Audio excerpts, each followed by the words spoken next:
மக்களவை தேர்தல் எனப்படும் இந்திய நாடாளுமன்ற தேர்தலில் முதற்கட்ட வாக்குப்பதிவு இன்று வெள்ளிக்கிழமை ஆரம்பமாகியுள்ளது. இந்திய நாடாளுமன்ற தேர்தலுக்கான முதற்கட்ட வாக்குப்பதிவு இன்று காலை 7 மணியளவில் ஆரம்பமாகி மாலை 6 மணி வரை நடைபெறும் என அந்நாட்டு தேர்தல்கள் ஆணைக்குழு தெரிவித்துள்ளது. 7 கட்டங்களாக நடைபெறவுள்ள இந்திய நாடாளுமன்ற தேர்தலில் இன்று முதற்கட்டமாக 102 தொகுதிகளில் வாக்குப்பதிவுகள் இடம்பெற்றுள்ளன.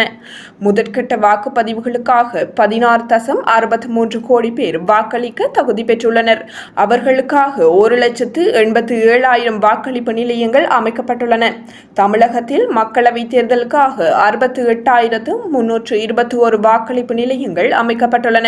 அத்துடன் 8,050 வாக்களிப்பு நிலையங்களில் பாதுகாப்பு பலப்படுத்தப்பட்டுள்ளதாக தெரிவிக்கப்படுகின்றது. மேலும் தமிழகத்தில் 950 வேட்பாளர்கள் இந்த முறை மக்களவை தேர்தலில் போட்டியிடுகின்றனர்.